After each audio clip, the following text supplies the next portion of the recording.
Hare Krishna. Welcome to all the devotees for today's session of Gita Amrita. सभी भक्तों का हार्दिक स्वागत, हार्दिक अभिनंदन हमारे आज के श्रीमद् भागवतम के अध्ययन। हम लोग शॉर्ट प्रेयर्स करेंगे और स्टार्ट करेंगे। ओम अज्ञानतिमिरान्धस्य ज्ञानाञ्जनशलाकया चक्षुरुन्मीलितं येन तस्मै श्री गुरवे नमः। नमो कृष्ण कृष्णाय भूतले श्रीमते भक्तिवेदान्त स्वामिनिति नामिने नमस्ते देवे गौरवाणी प्रचारिणे निर्विशेषादि पाश्चात्तारिणे श्री कृष्ण चैतन्य प्रभु नित्यानंद गदाधर श्रीवासादि गौरभक्त। हरे कृष्ण कृष्ण कृष्ण हरे हरे, हरे राम राम राम हरे हरे। मूकं वाचालं पंगुं यत्कृपातमहं वन्दे श्रीगुरुं दीनतारिणीं। यत्कृपातमहं वन्दे परमानन्दमाधवं। यत्कृपातमहं वन्दे श्री चैतन्य। एक बार फिर से सभी भक्तों का हार्दिक स्वागत। So reading from Shrimad Bhagavatam canto first Skanda 1। Just a minute, मैंने ओपन करना पड़ेगा।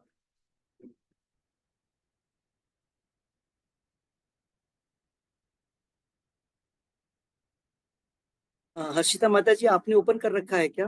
जी प्रभु जी। ओके, 520 सो आप शेयर करिए। Reading from Shrimad Bhagavatam canto स्कंद 1 अध्याय 12 श्लोक संख्या 13।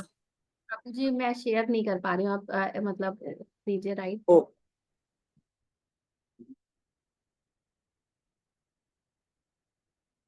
सॉरी, ऐसा है आपका 520 पेज नंबर। नहीं, किस नेम से हैं आप? ज्वाइन किया है आपने? CM BCM. आप तो को होस्ट ऑलरेडी होंगे। एक मिनट, जस्ट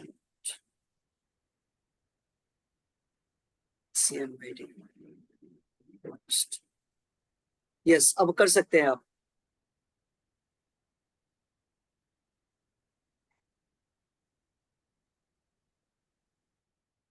यस,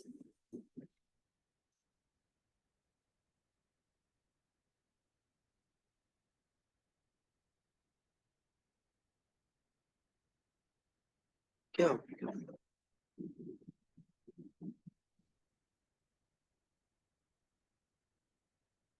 श्लोक संख्या 13 तस्य प्रीतमना राजा विप्रैद धौम्य कृपादभिः जात कर्म कारयामासा वाचयित्वा च मंगलम। माता जी बहुत छोटा है, इसको बड़ा करिए, किसी को दिख नहीं रहा हो। आप इसको जूम आउट करिए। आप यहाँ से देखिए, नीचे प्लस वगैरह, यहाँ से नीचे आइए। हाँ, और क्लिक करिए, और पूरा इसको फिल करना है पेज को। यस, नाउ सो तस्य प्रीत मना राजा, तस्य प्रीत मना राजा विप्रैद धौम्य कृपाब्धिः जातकम कारयामासा वाचयित्वा च मंगलम। तो यहाँ पर अब हमने पिछले श्लोकों में देखा, पिछले 10 श्लोक में कि महाराज परीक्षित का जन्म हो गया है। अब जन्म होने के बाद क्या होगा?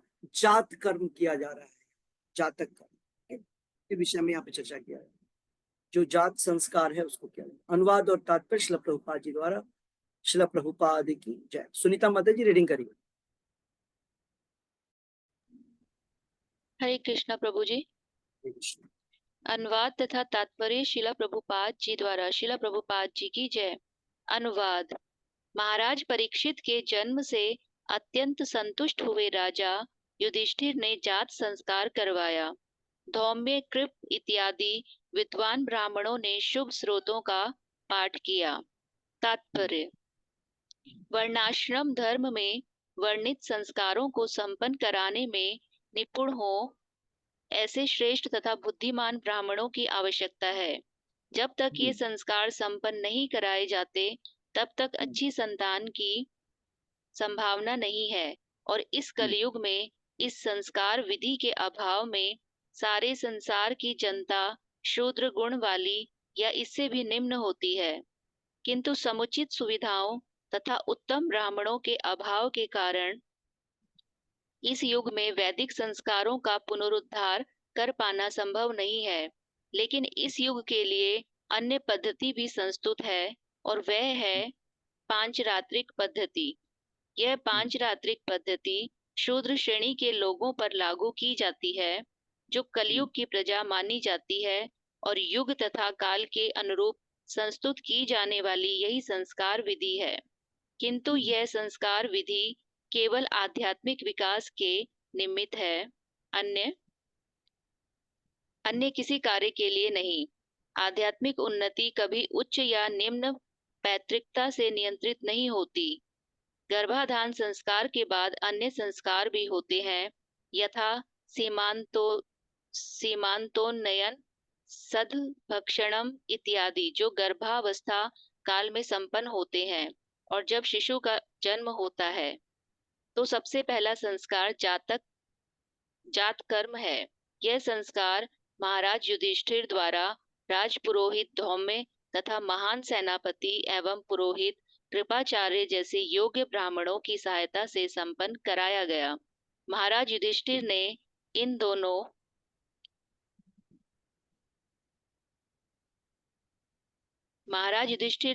दोनों पुरोहितों की सहायता के लिए तमाम उत्तम ब्राह्मणों को लगाकर यह उत्सव संपन्न कराया।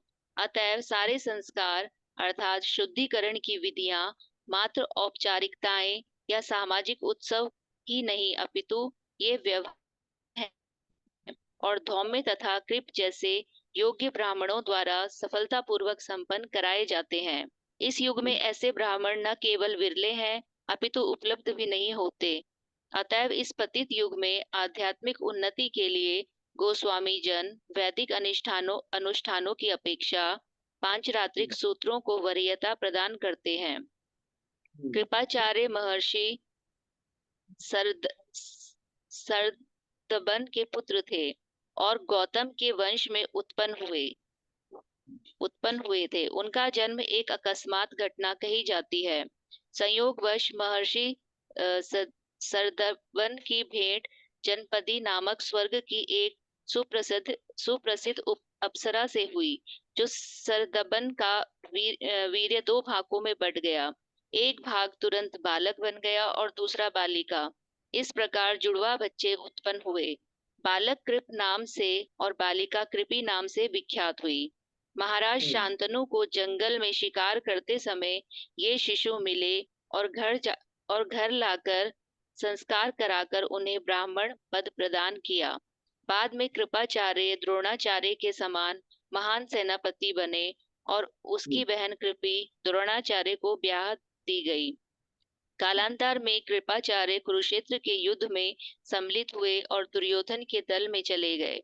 कृपाचार्य महाराज परीक्षित के पिता अभिमन्यु को मारने में सहायक बने, किंतु द्रोणाचार्य के ही समान महान ब्राह्मण होने के कारण वे अभी भी पांडव कुल द्वारा सम्मानित थे। जब दुर्योधन से युद्ध क्रीड़ा में हारकर पांडव वन चले गए तो धृतराष्ट्र ने उनके मार्गदर्शन के लिए कृपाचार्य को नियुक्त किया।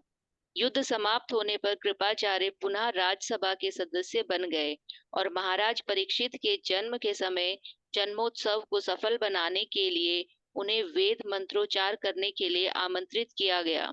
जब महाराज युधिष्ठिर राजप्रासाद त्याग कर हिमालय के लिए महाप्रयाण करने लगे, तब वे महाराज परीक्षित को शिष्य रूप में कृपाचार्य को ही सौंप गए और उन्होंने संतुष्ट होकर घर का त्याग किया, क्योंकि महाराज परीक्षित का भार कृपाचार्य ने संभाल लिया था। बड़े बड़े शासक, राजा तथा सम्राट तक कृपाचार्य जैसे विद्वान ब्राह्मणों के मार्गदर्शन में रहते हुए समुचित रूप से राजनीतिक उत्तरदायित्व निभाते थे। हरे कृष्णा प्रभु जी। हरे कृष्ण। यस माता जी, अब इसको आप सो प्रभुपाद जी ने तात्पर्य में थोड़ी सी हिस्ट्री बतलाई कृपाचार्य के विषय में। सो इस श्लोक में सूत गोस्वामी बतला रहे हैं, तस्य प्रीत मना राजा विप्रेत धौम्य कृपा। तो युधिष्ठिर महाराज ने परीक्षित महाराज के जन्म के बाद अपने दो एक्सपर्ट ब्राह्मणों को, धौम्य और कृपाचार्य, जो कि ऑलरेडी द्रोणाचार्य के साथ सेनापति के पद पे पांडवों के जो कौरवों के साथ थे, वहां पे धृतराष्ट्र के साथ थे, इनको बुलाया गया जात कर्म करने के लिए। तो प्रभुपाद जी ने यहाँ पर तात्पर्य में बतलाया कि यह अलग अलग प्रकार की जो विधियां हैं, संस्कार की विधियां हैं, ये विधियां कलयुग में सामान्यतः क्या कहें, 99.9% फेल है ये सिस्टम। कहीं भी न तो एक्सपर्ट ब्राह्मण है जो कि इसको कर सके और न कोई करवाने के लिए तत्पर है। तो आचार्य बतलाते हैं ये सारे पोर्शंस जो है वो प्रभुपाद जी लिख रहे हैं कि कर्म कांड का ही पार्ट है, प्यूरिफिकेटरी प्रोसेस। तो शुद्धिकरण का तरीका हुआ, प्यूरिफिकेशन का पार्ट हुआ। तो कलयुग के लिए शुद्धिकरण का कौन सा तरीका है? तो प्रभुपाद जी लिख रहे हैं पंचरात्रि की विधि, भागवत विधि और पंचरात्रि की विधि। पंचरात्रि की विधि जिसके तहत हम लोग मंदिरों में पूजा अर्चन करते हैं, जो विधि है हमारी पूजा की, आराधना की, पंचरात्रि की विधि और भागवत विधि।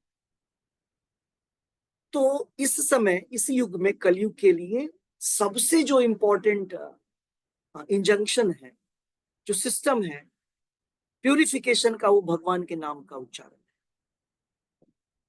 कलौ तू नाम मात्रेण, करेक्ट। आपने देखा कि कैसे चैतन्य महाप्रभु बतला रहे हैं कि नाम संकीर्तन कलौ परम उपाय। कलयुग के लिए जो सबसे बेस्ट फॉर्मूला है वो भगवान के नाम का कॉन्ग्रीगेशनल चैंटिंग, संकीर्तन का तरीका है। नाम संकीर्तन हैते सर्व अनर्थ नाश, कृष्ण सर्व शुभोदय, सर्व शुभ उदय, कृष्ण प्रेमेर उल्लास। भगवान के नाम के उच्चारण से क्या होता है? हमारे सारे बैड हैबिट्स, सर्व अनर्थ नाश, हमारे सारे अनर्थ जो है उसका नाश हो जाता। तो शुद्धि हुआ। जो ये प्रोसेस हमने देखा, जो 10 विधि संस्कार है, इसके द्वारा जो बद्ध जीव है, जो इस धराधाम में शरीर धारण करने जा रहा है, उसको शुद्ध करने की प्रक्रिया है, भौतिक प्रक्रिया। लेकिन ये जो भागवत और पंचरात्रि की विधि है, भागवत विधि जिसके तहत भगवान के नाम का उच्चारण करते हैं, डायरेक्टली ये हमको शुद्ध करता है, साथ ही साथ भौतिक चीजों से भी शुद्ध किया और आध्यात्मिक उन्नति हमारी होती है। यहाँ पर तो बोला जा रहा है कृष्ण प्रेम उल्लास, अवेकनिंग। हमारी जो भगवान के प्रति हमारी प्रेम है, उसको ये अवेकन करता है, उसको ये जागृत करता है। और हमारे जीवन में सर्व शुभ उदय, सारे शुभ लक्षण उत्पन्न हो जाते हैं। भगवान की भक्ति, भगवान का नाम लिया, ऑल गुड। तभी तो हमने देखा जब परीक्षित महाराज ने प्रश्न किया सुखदेव गोस्वामी से, उसी प्रकार से जब सूत गोस्वामी से प्रश्न किया शौनक आदेश ने, तो उन्होंने बोला आपका प्रश्न तो फर्स्ट क्लास क्वेश्चन। क्यों? क्योंकि यह प्रश्न जो है कृष्ण से संबंधित है, और यह प्रश्न जो भी सब्जेक्ट मैटर भगवान कृष्ण से संबंधित होता है, उससे ज्यादा प्यूरिफाई करने का कोई तरीका नहीं है, प्यूरिफिकेशन का और कोई दूसरा तरीका नहीं है। उससे बढ़कर के जन कल्याण का जगत मंगल का, आज के श्लोक में भी देखिए मंगलम लिखा हुआ है। जगत मंगल करने का कोई दूसरा तरीका नहीं। तो यहाँ पर जोर दिया गया है आज के इस तात्पर्य में, प्रभुपाद जी बता रहे हैं कि कलयुग में ये सारे सिस्टम्स जो हमारे दूसरे युगों में चलते आ रहे थे, सतयुग, त्रेता, द्वापर में, कलयुग जैसे जैसे आगे जा रहा है वैसे वैसे ये सारी चीजें खत्म होती जाएंगी। ना तो ब्राह्मण है बतलाने के लिए आपको, न सिस्टम है, न पेरेंट्स ने, आपके पूर्वज ने बताया कुछ। तो अब आचार्यों के द्वारा, प्रभुपाद जी के द्वारा जो तरीका बतलाया गया, वो क्या तरीका है? तो भगवान के नाम का उच्चारण अच्छे से, श्रवण, कीर्तन, भगवान का दर्शन। जैसे कि ये पावन महीना चल रहा है, दामोदर मंथ, ज्यादा से ज्यादा भगवान के नाम का जप होगा, भगवत गीता भागवत का अध्ययन, श्रवण, दामोदर अष्टक का पाठ, भगवान को दीप दिखलाना। अब देखिए शास्त्रों में वर्णन है, अगर कोई व्यक्ति महीने में एक बार भी लैंप दिखलाता है, बताइए, एक बार की महिमा के विषय में बता रहे हैं, तो बोलते हैं उसने अपने समस्त जीवन में जितने पूर्व के जीवन में पाप किया है, वो पलक के झपकते ही समाप्त हो जाते हैं। उस अवधि में हमारे पाप समाप्त हो जाते हैं, अगर कोई व्यक्ति निष्ठा के साथ, प्रेम के साथ भगवान दामोदर को, कृष्ण को दीप दिखलाता है। सो एवरीबॉडी, जितने लोग हैं आप लोग, हमको एक बार एवरीडे लैंप दिखलाना है। जब एक मोमेंट में उतना हो सकता है, हर दिन दिखलाएंगे तो कितना प्यूरिफिकेशन होगा, करेक्ट? हमारे अंदर वो हैबिट्स ही डेवलप नहीं होंगे। क्या होता है, हमारे अंदर पाप कर्म, ऐसा नहीं कि हमने पाप किया वो अचानक हो गया, अचानक नहीं। हमारे अंदर, हमारे चित्त में, बोलते हैं बीज के रूप में है पाप। टम बीजम फलोन्मुखम, जब कोई चीज हमारे सामने अपीयर होता है उसको बोलते हैं फलोन्मुखम, फल मिलना।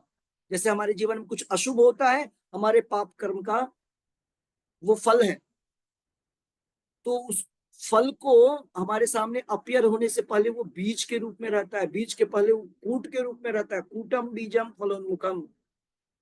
तो ये सटल फॉर्म में हमारे अंदर रहता है।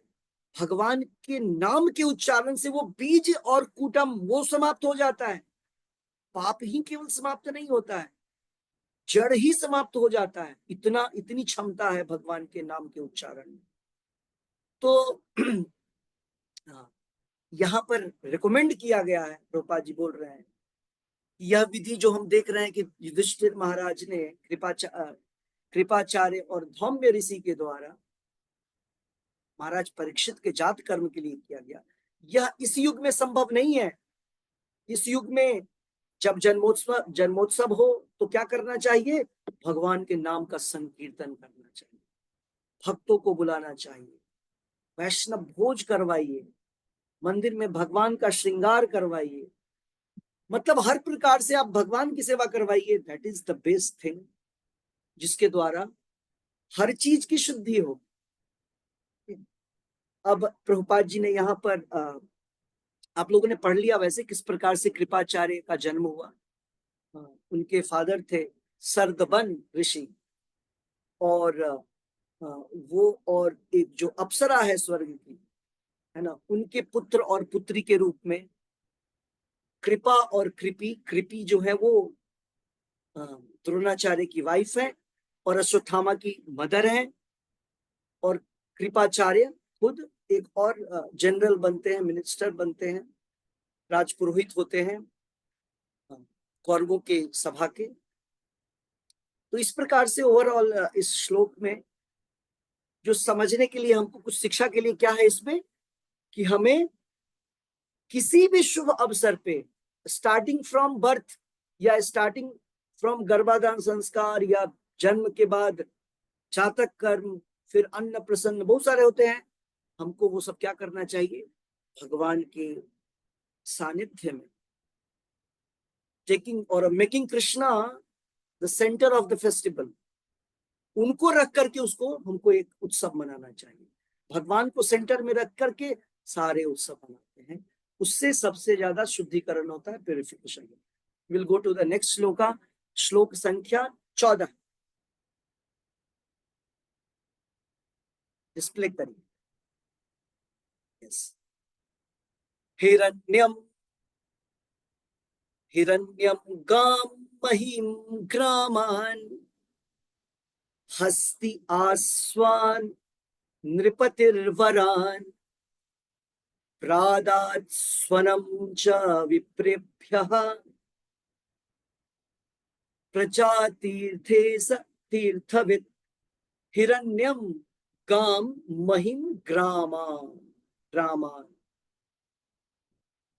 हिरण्य का अर्थ होता है गोल्ड, स्वर्ण।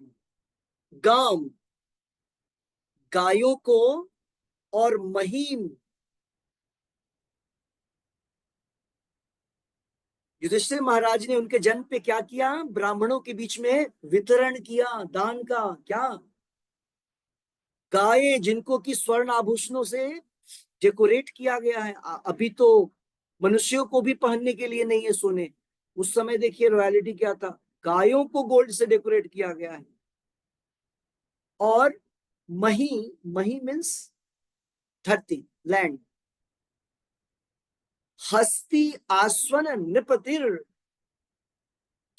उन्होंने ब्राह्मणों के बीच में सोना, लैंड, भूमि, हस्ती हाथी, अश्व अश्व, घोड़े आदि, और साथ में उत्तम प्रादात स्व अन्नम, अच्छे किस्म के अन्न, जैसे बासमती राइस मान लीजिए। अन्न मीन्स चावल होता है एक्चुअली। सो स्व अन्नम, बेस्ट क्वालिटी ऑफ अन्न, उत्तम क्वालिटी ऑफ अन्न का दान किया। सो अनुवाद और तात्पर्य श्रील प्रभुपाद जी द्वारा। श्रील प्रभुपाद की जय। Next reading. यस,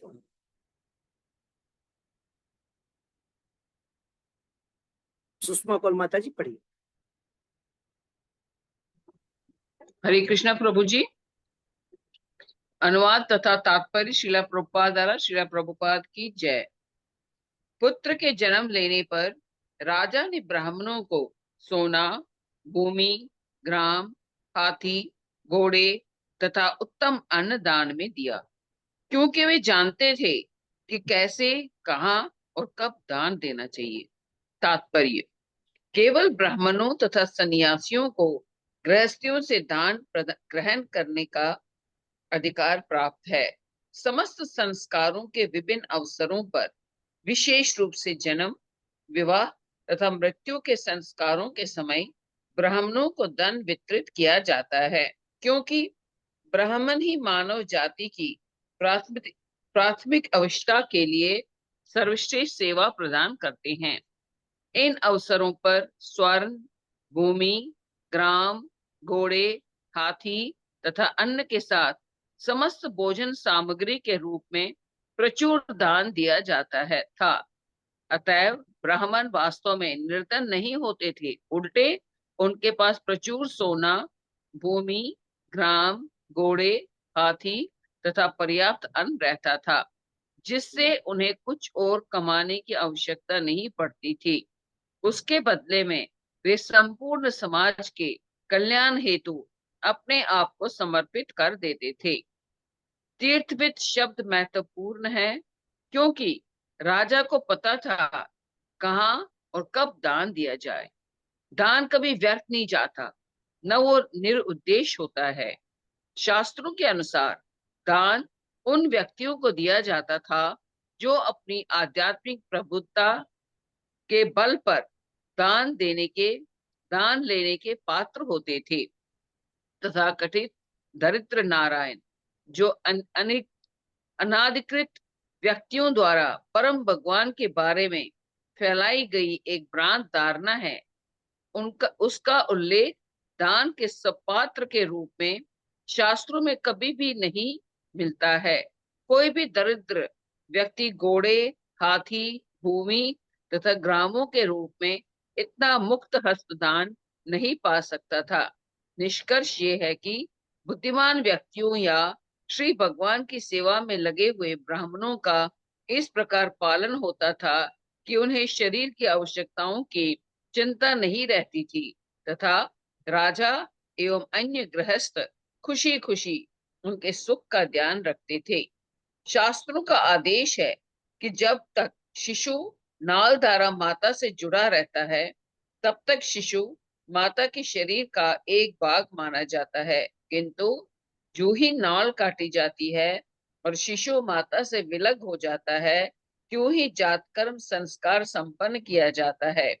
नवजात शिशु को देखने हेतु प्रशासक देवता, लोकपाल एवं परिवार के पूर्वज पितृलोक के निवासी आते हैं और समाज के आध्यात्मिक विकास के लिए उचित व्यक्तियों को धन वितरित करने के हेतु इस अवसर को समुचित माना जाता है।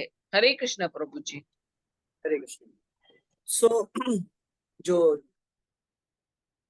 इस पूरे श्लोक का जो निचोड़ है, सारांश वह यह है कि दान किसे कब कहाँ देना चाहिए। दान देने की बात की जा रही है इसमें।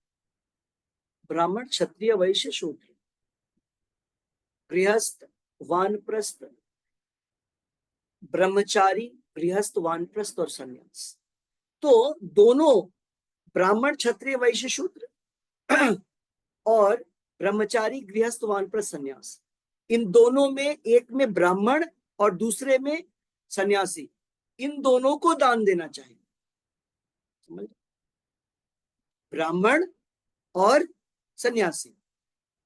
प्रभुपाद जी दूसरे शब्दों में लिख रहे हैं कि जहां पर भगवान के नाम का प्रचार होगा, that is the best place to give donation.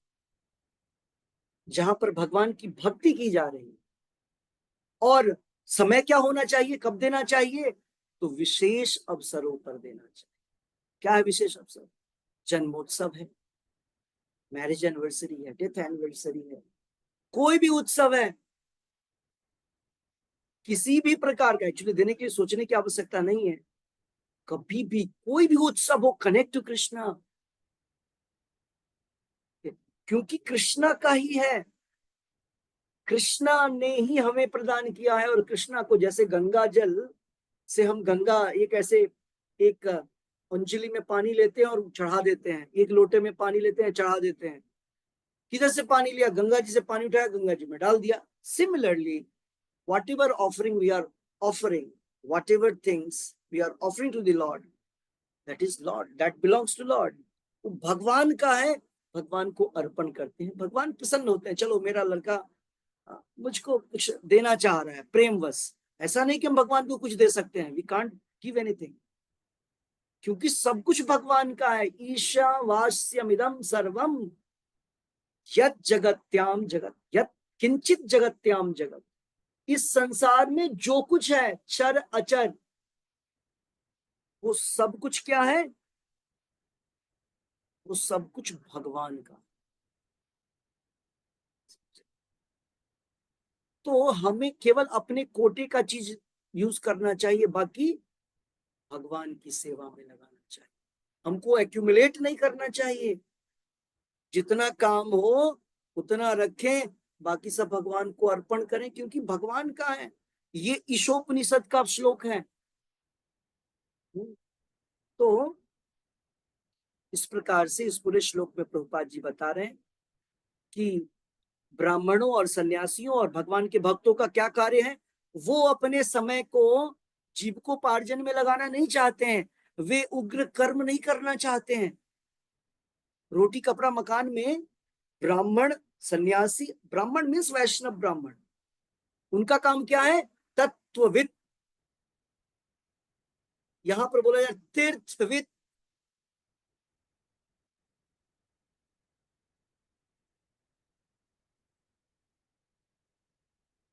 तीर्थविद, तीर्थविद का यहाँ प्रयोग किया गया है कि तीर्थ,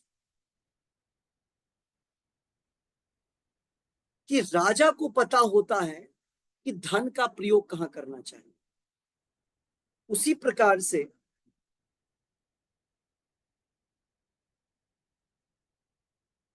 वह व्यक्ति जिसे पता है दान कहां और कैसे किस समय करना चाहिए, उसको तीर्थवित्त बोलते हैं। तो एक तो जो गृहस्थ है,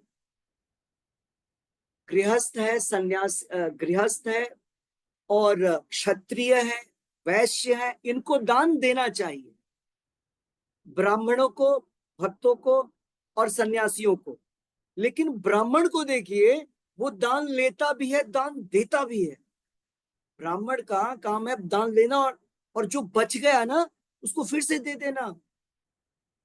भगवान रामचंद्र ने जब अश्वमेध यज्ञ किया, उन्होंने पूरी पृथ्वी ब्राह्मणों को बांट दिया, पूरा सब कुछ नहीं अपने लिए रखा। हर डायरेक्शन ना सारे ब्राह्मणों को बांट दिया कि ये जो ईस्ट डायरेक्शन, वेस्ट डायरेक्शन का पार्ट है पूरे पृथ्वी का, बांट दिया, कुछ नहीं बचा भगवान के पास। ब्राह्मणों ने उनको आशीर्वाद दिया, प्रणाम भी किया और बाद में बोला हम लोग लेके क्या करेंगे, फिर से ब्राह्मणों ने भगवान को दे दिया आशीर्वाद रूप में सब कुछ। तो सब कुछ उनको पता है कि हमारा भगवान का ही बिलोंग है, एवरीथिंग बिलोंग टू हिम, सब कुछ भगवान को दे दिया। कहने का अर्थ है वो तीर्थवित्त है। तो सन्यासियों और ब्राह्मणों का काम क्या है, वे तत्ववित्त होने चाहिए, ऐसे ब्राह्मणों को देना है ना। नहीं तो आप अगर जाएं, आप देखते हैं कई सारे धार्मिक स्थलों पे आप पाएंगे तो हर प्रकार के सो कॉल्ड डिवोटीज भटकते रहते हैं। नहीं, वो नहीं, जो चरस गांजा अफीम पीते रहते हैं और उनको आपने उठा करके दे दिए पैसे, वो गए और फिर से उठा के पी लिए, तो आपको उसका कर्म लगेगा। इसीलिए बेटर टू गिव प्रसाद। अगर कुछ देना भी है किसी को तो भगवान का प्रसाद खिलाइए, पैसे मत दीजिए। पैसे, जो लक्ष्मी है वो हर समय भगवान कृष्ण की सेवा में आनी चाहिए। और कृष्ण कहाँ मिलेंगे? कृष्ण हर समय अपने भक्तों के पास मिलते हैं, जहां भगवान के भक्त भगवान का नाम का उच्चारण करते हैं। तो ओवरऑल यहाँ पर हमने देखा कि किस प्रकार से हाथी, घोड़े, जमीन, सब कुछ, इसी प्रकार से जनक महाराज और कौशल्या महारानी भी भगवान राम के जन्मोत्सव पे लुटा रहे थे। वसुदेव जी जेल में थे, उन्होंने मन से ही हजारों गायों, लाखों गायों का दान किया, मन से। और जब कैद से निकल के आए तो फिर उन्होंने तो गायों का दान, जमीन का दान, घोड़े, हाथी।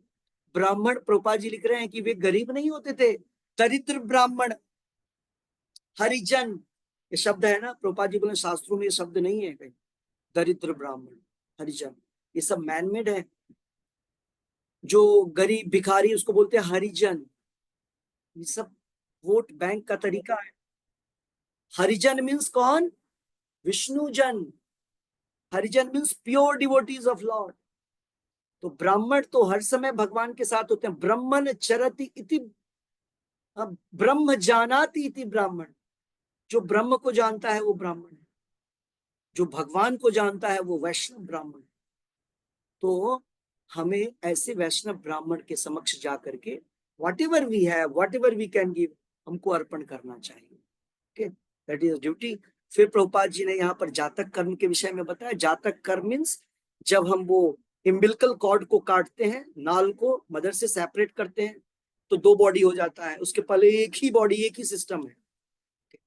ये सारी चीजें पता है आप लोगों को, that is not so important.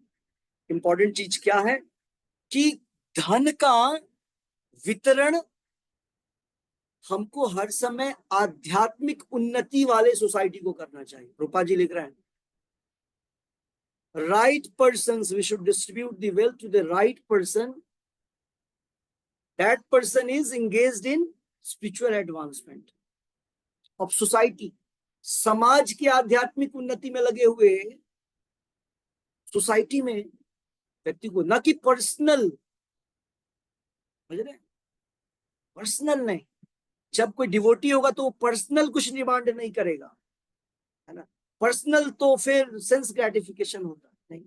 यहाँ कृष्ण इंद्रिय प्रीति, कृष्ण इंद्रिय प्रीति वांछा धरे कृष्ण नाम, धरे कृष्ण प्रेम नाम, और आत्मेंद्रिय वांछा प्रीति धरे काम नाम। जब हम खुद के इंद्रियों को सेटिस्फाई करना चाहते हैं उसको काम बोलते हैं, और जब हम हर प्रकार की चीजों की कामना करते हैं भगवान की इंद्रियों की संतुष्टि के लिए, उसको प्रेम बोलते, कृष्ण प्रेम बोलते। तो हमें क्या करना चाहिए? हर तरह हर समय देखना चाहिए कि हम सही प्लेस पे सही जगह पे दान दे रहे हैं कि नहीं दे रहे हैं। ओके, तो आज हम लोग यहीं पे एंड करेंगे। Again will meet tomorrow. जपा हर्षिता माता जी, जप हो गया है? ओके, जपा इज कंप्लीटेड। सो आप सभी 8 o'clock VCM वृंदावन चंद्र मंदिर के लिंक पे आपको दिखता होगा, आरती होती है दामोदर अष्टक। इस्कॉन बैंगलोर में आप देखेंगे 8:10 के करीब होता रहता है, 8:05। तो आप लोग ऑनलाइन भी देख करके कर सकते हैं। घरों में दीप भगवान को करिए, भगवान को करने के बाद प्रसाद रूप में तुलसी महारानी को अर्पण कर दीजिए। Okay, every day do like. Shri Shri Radha Damodar की जय। जय श्री निताई गौरंग की जय। जय। श्री श्री वृंदावन धाम राम की की जय। जय। जय ग्रंथराज श्रीमद् भागवतम भागवतम की जय। जय। जय हरे कृष्ण महामंत्र मंत्र की की जय। जय। हरि नाम संकीर्तन यज्ञ की यज्ञ जय। की जय। जय देवी तुलसी महारानी की जय। की जय। जय। जय समवेत गौर भक्त वृंद की जय। की जय। जय जगत गुरु शिल प्रभुपाद की जय। की जय। जय गौर प्रेमनंदे हरि हरि बोल। हरे कृष्णा हरे प्रभु हरि जी। हरे कृष्णा प्रभु जी हरे हरे कृष्णा प्रभु हरे कृष्ण। हरे हरे कृष्णा कृष्णा प्रभु जी प्रभु जी हरे कृष्णा हरे कृष्णा।